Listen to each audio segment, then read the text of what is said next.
Bienvenidos este lunes a La UNAM Responde, en el que es el último día del mes de julio y en el que reiniciamos nuestras transmisiones en este espacio informativo de TV UNAM desde Ciudad Universitaria, con el objetivo de compartir con ustedes parte del ser y del quehacer de nuestra Universidad Nacional Autónoma de México. Les recordamos también que nuestras vías de comunicación están abiertas para que sigamos haciendo juntos este programa. Puede ser a través de Facebook, Twitter, Instagram, nuestro canal de YouTube y también, por supuesto, a través de TikTok. Y bueno, el Centro de Estudios Mexicanos UNAM España está celebrando 10 años de trabajo promoviendo la importancia de la lengua española y además a la cultura mexicana. Comenzamos esta tarde de lunes con una muestra de la ceremonia del festejo que tuvo lugar hace unos días allá en Madrid, España.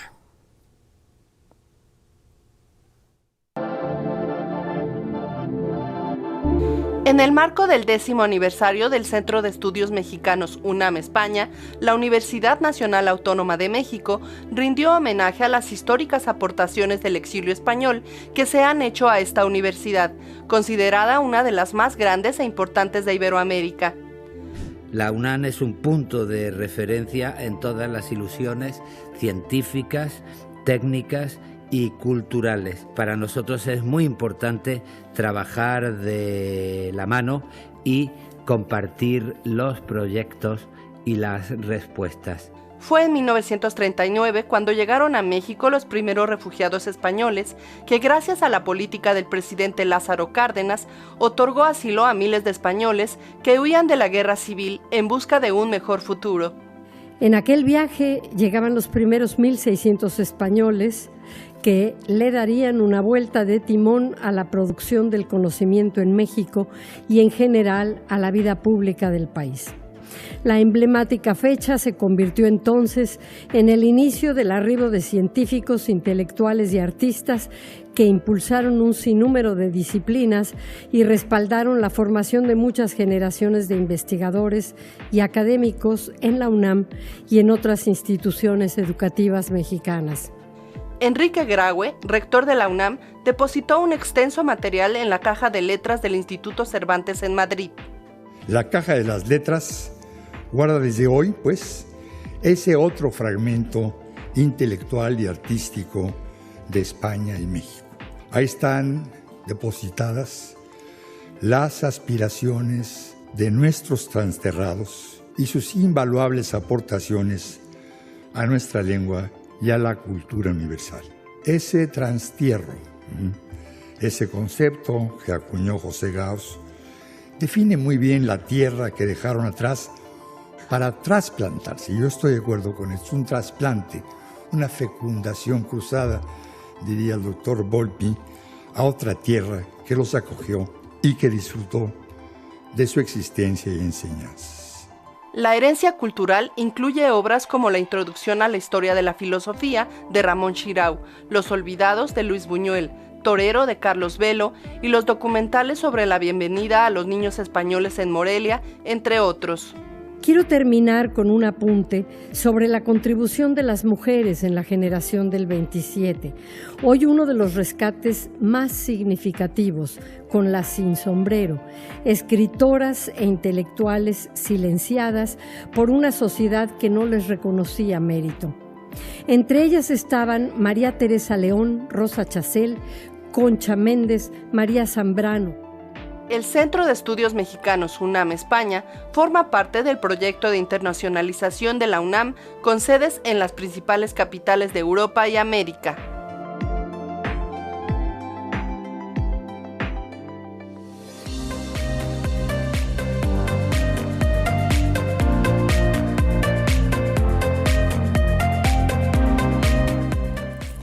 Pues sí, fue en el 2013 cuando nuestra universidad estableció en la ciudad de Madrid, España, este Centro de Estudios Mexicanos con la colaboración del Instituto Cervantes, la Universidad de Salamanca y la Universidad de Buenos Aires. Y bueno, para platicarnos más detalles de estos festejos, pero también del trabajo y de los logros de esta primera década de trabajo, tenemos el gusto de saludar a la distancia al doctor en Filología Jorge Volpi, quien por supuesto es escritor y el actual director del Centro de Estudios Mexicanos UNAM España, y una persona directamente ligada a la Coordinación de Difusión Cultural de nuestra universidad.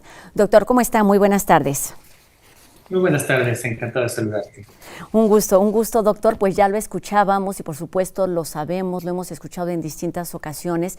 Los vínculos entre México y España son muchos.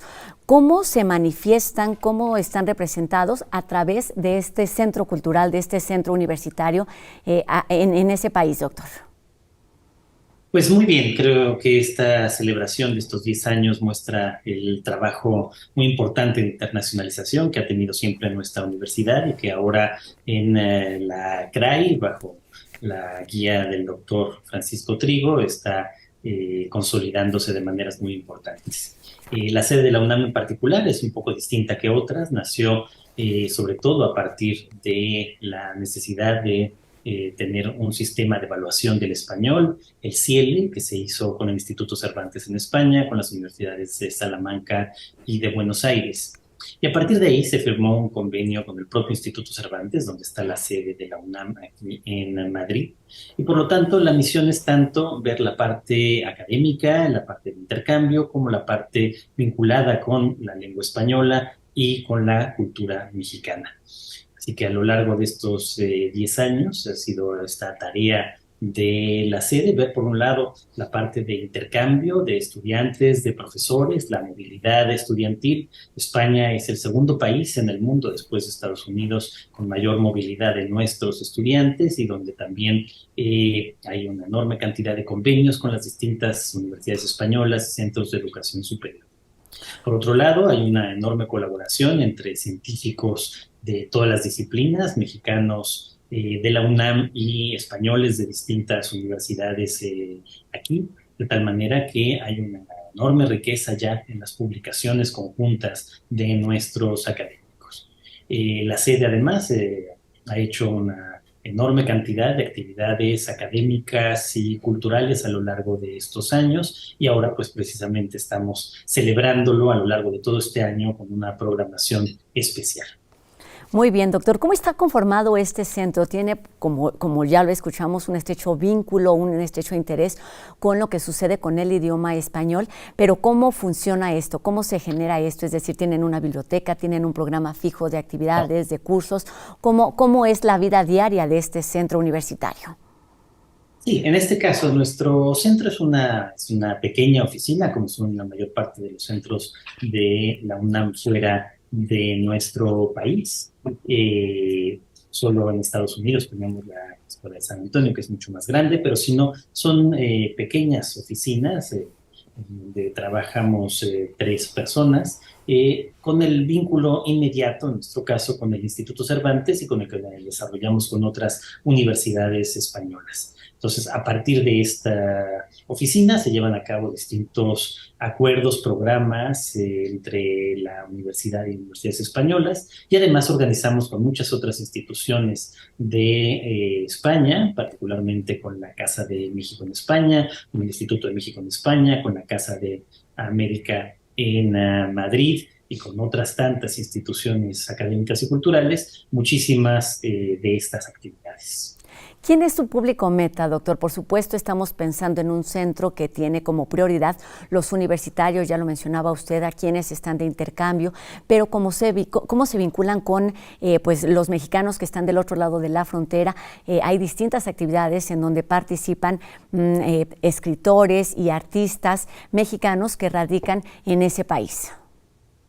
Bueno, sobre todo después de la pandemia, que fue un momento en donde todo este tipo de relaciones internacionales se suspendió, el objetivo ha sido tratar de reanudar esa riquísima colaboración que existe entre la UNAM y las distintas instituciones académicas y culturales españolas, de tal manera que a lo largo del año estamos organizando actividades que tienen que ver con efectivamente la literatura y las artes. Particularmente hemos hecho un congreso de escritores recientemente en la ciudad de Málaga, pero también uno de expertos en artes escénicas y audiovisual, que será al próximo mes de septiembre, pero también numerosas actividades académicas. Este año estaremos teniendo en este mes de septiembre un congreso de historiadores de la UNAM del Instituto de Investigaciones Históricas y de la Universidad de Salamanca, para evaluar cómo se ha formado la imagen de México aquí en España desde la conquista hasta nuestros días. Tendremos también en esta segunda mitad del año, igual que lo tuvimos el año pasado, un encuentro de científicos. En esta ocasión tendrá tanto del área de la coordinación de la investigación científica como de la coordinación de humanidades, con muchos de sus pares aquí en España. Llevamos a cabo también hace unos meses un encuentro de neurocientíficos mexicanos y españoles en el marco de la gran exposición sobre el cerebro que se llevó aquí a cabo por parte de Fundación Telefónica, de tal manera que hay actividades muy variadas en las que invitamos tanto a mexicanos que están aquí en España, vinculados a la UNAM y a veces a otras instituciones, como a alumnos académicos y profesores de la UNAM que en muchas ocasiones vienen acá para encontrar precisamente a sus colegas y a sus pares españoles. Claro, estamos hablando, por supuesto, de cultura, de letras, pero también de ciencia, de conocimiento en distintas áreas o en distintas disciplinas. ¿Cómo se ha transformado este centro a lo largo de una década, doctor? ¿Cuáles son, digamos, ahora las prioridades, los puntos principales en donde se centra no solamente la actividad, sino los festejos y los planes a seguir para el futuro inmediato? Bueno, el centro se inicia sobre todo con esta ambición de ser parte del CIELE, de este sistema de evaluación de la lengua española, con estas otras instituciones que ya hemos mencionado, y se ha ido desarrollando sobre todo a partir de entonces, a lo largo de estos 10 años, abarcando cada vez más convenios de colaboración con universidades españolas, doble titulación, programas de intercambio, programas de movilidad, y a esto se ha ido sumando una gran cantidad de, como ya lo hemos ido mencionando, de actividades tanto académicas como culturales. Estas, por supuesto, se suspendieron prácticamente durante 2 años en la pandemia, se hacían solo de manera virtual, y desde ya el año pasado hemos recuperado la vida presencial, y eso pues ha vuelto a enriquecer enormemente estos contactos. Doctor, sí, adelante, sí. Perdón. No, simplemente, y eso, este año pues tenemos todos estos festejos, que incluyó también, y vale la pena mencionarlo, la primera vez que la colección permanente del MUAC se expuso fuera de nuestras fronteras, fue justamente aquí, en una exposición en Casa de México, también como parte de estas celebraciones, exposición Luchadoras, que reunía justamente a mujeres, parte de la colección permanente del acervo del propio MUAC. Exactamente, lo platicamos aquí hace algunas semanas y fue una de las actividades con la que inician pues el MUAC los festejos por sus 15 años. Y le quería preguntar, doctor, pues el tema del exilio, por supuesto, es un tema inagotable que se puede pues analizar y se puede interpretar desde muy distintas perspectivas. ¿Cómo está presente este tema, no solo en los festejos del centro, sino a través de esta actividad, de esta caja de las letras que fueron parte de las conmemoraciones? Pues sí, en efecto, el Instituto Cervantes tiene su sede en un antiguo banco y por lo tanto tiene una bóveda, y de manera muy inteligente decidieron que esa bóveda fuera para recibir legados de los principales escritores en lengua española o de las principales instituciones que tienen a la lengua española en su centro, como la propia UNAM. Así que para celebrar estos 10 años, organizamos junto con el director del instituto, Luis García Montero. La idea fue rendir tributo a los profesores republicanos del exilio español que llegaron a nuestra universidad y que en todas las disciplinas artísticas, literarias, pero también científicas y de simple enseñanza, aportaron enormemente a nuestra universidad y a nuestro país. De tal manera que, junto con la Coordinación de Difusión Cultural y la doctora Rosa Beltrán, preparamos este legado que fue entregado por el rector Enrique Graue justo aquí hace unas semanas y que se reabrirá, porque esto es parte de las condiciones de esta caja de las letras, en una fecha futura que nosotros hemos elegido el año 2039, que se cumplan 100 años del exilio republicano. Y pudimos escuchar testimonios de algunas figuras clave de ese exilio que todavía quedan en nuestra universidad, como la doctora Angelina Muniz Huberman, como la doctora Pilar Ríos. Tuvimos testimonios de algunos exalumnos de la UNAM del exilio republicano que terminaron regresando a España y que fue muy conmovedor. Y por supuesto, pues tratar de seguir construyendo esta historia que a veces tenemos paradójicamente más presente nosotros en México que en España misma. Justo esa era la siguiente pregunta. ¿Cómo se reinterpreta, cómo se estudia hoy este tema cuando han pasado pues ya muchos años? ¿Cómo se vive del otro lado de la frontera? ¿Y cómo se piensa pensando justamente en esta apertura que sucederá en el 2039?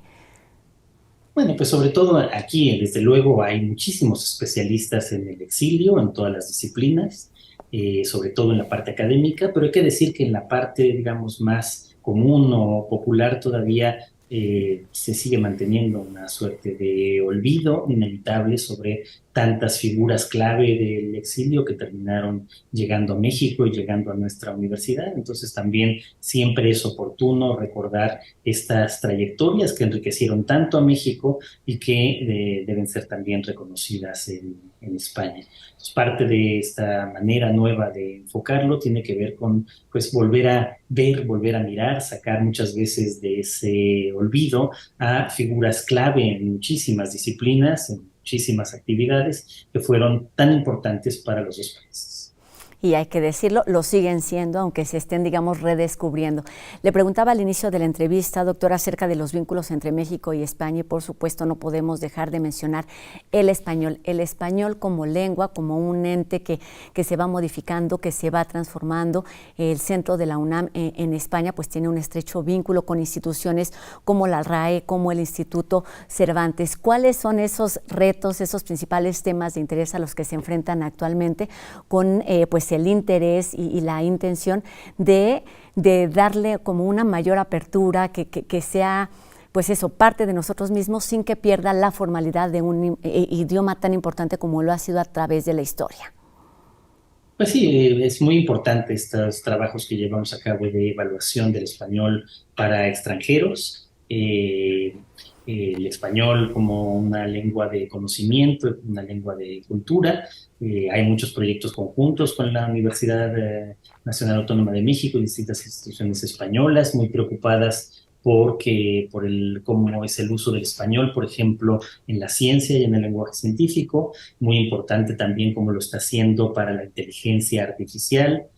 Mucha importancia también para la traducción simultánea, para los nuevos programas de inteligencia artificial de traducción al español. Entonces, claro, se siguen abriendo una enorme cantidad de posibilidades para enriquecer aún más la colaboración entre la UNAM y España, que tiene que ver directamente con el español como una fuente inagotable de creación tanto artística como científica. Claro, y resaltar la importancia de que un idioma, cualquiera que sea, es una forma de tener pues activas y vigentes no solamente las palabras, sino también la cultura de un pueblo entero. Doctor, para terminar, pues 10 años es un momento importante para festejar, pero también para reflexionar. Cuéntenos pues algunos de los logros más importantes que ha tenido este centro universitario, pero también hacia dónde va con este proceso de pues internacionalización de nuestra universidad. Sí, entre los logros, pues cerca de 40,000 personas han asistido a actividades organizadas por esta sede de la UNAM en España a lo largo de estos 10 años, tomando en cuenta que los 2 años de pandemia no hubo actividad presencial. Muchas actividades y mucho público también de las actividades virtuales que se llevaron a cabo durante la pandemia y que en muchos casos seguimos llevando a cabo ahora con esta nueva modalidad de todas las actividades presenciales, también tenerlas en línea y a distancia. Se ha enriquecido enormemente el contacto entre las dos orillas, entre especialistas en distintas áreas y materias de los dos lados. La UNAM tiene una presencia muy consolidada en España como la principal universidad de lengua española, como la más relevante, la más importante, la más grande, también en números de estudiantes y académicos, y por lo tanto tiene que tener un peso significativo en las políticas que se sigan sobre el español de aquí en adelante. pues importante este trabajo que se realiza desde hace una década en este Centro de Estudios Mexicanos de la UNAM en España y que seguirá seguramente muy activo después precisamente de la pandemia, pues reiterando que la presencialidad y el contacto forma parte de también mantener vivas las actividades, la cultura y pues por supuesto también las conexiones entre diversas instituciones. Doctor Jorge Volpi, director de este Centro de Estudios Mexicanos de la UNAM en España, muchísimas gracias por estos minutos y felicidades por todo el trabajo realizado a lo largo de esta década. Muchísimas gracias, Rosa, y muchas gracias y saludos a todo el equipo de TV UNAM. Muchísimas gracias, doctor, hasta España y a todo el equipo pues que día con día trabaja en este centro de estudios allá en Madrid. Y bueno, tenemos más información, pasamos a otros temas. Enseguida les platicamos sobre una iniciativa que año con año atrae la atención de jóvenes cineastas y realizadores. Se trata del Premio José Rovirosa 2023, que reconoce al mejor documental en 2 categorías, mexicano y estudiantil. La convocatoria para su edición número 27 ya está abierta y cierra el próximo 25 de agosto, así que aún hay tiempo para inscribir proyectos y participar en este concurso que impulsan tanto la Filmoteca de la UNAM y la Escuela Nacional de Artes Cinematográficas, la ENAC.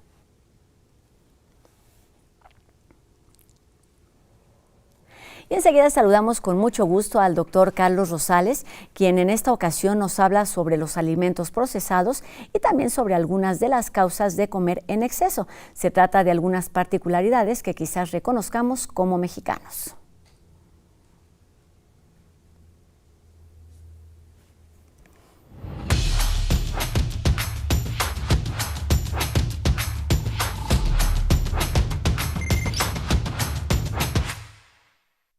Gracias, Rosa. Muy buenas tardes.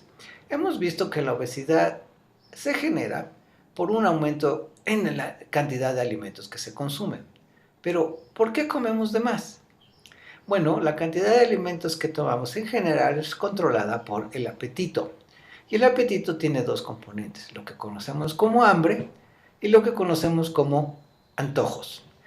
Cuando tenemos hambre, significa que nuestro cuerpo necesita alimentos y comemos. Pero a veces, después de haber comido, todavía tenemos el deseo de seguir comiendo y a esto llamamos antojo.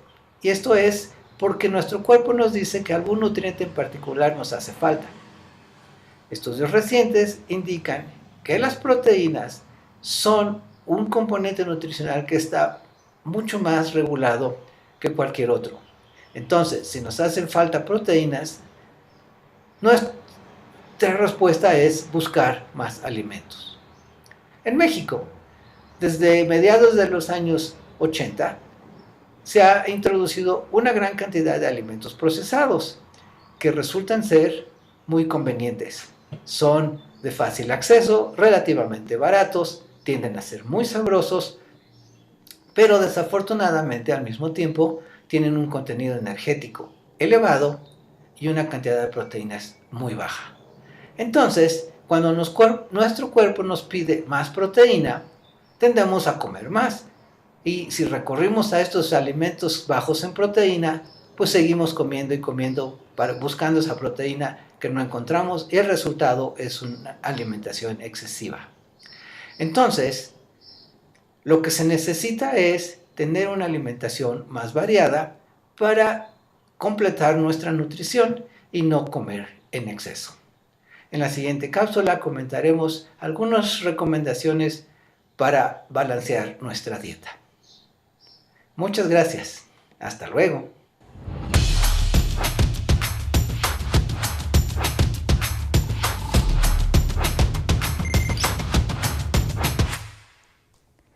Estaremos atentos a estas recomendaciones la siguiente semana. Y para terminar nuestro programa de hoy, agradecemos a Erika Ordóñez, quien nos acompaña en la interpretación de lengua de señas, y a todos ustedes por habernos acompañado esta tarde.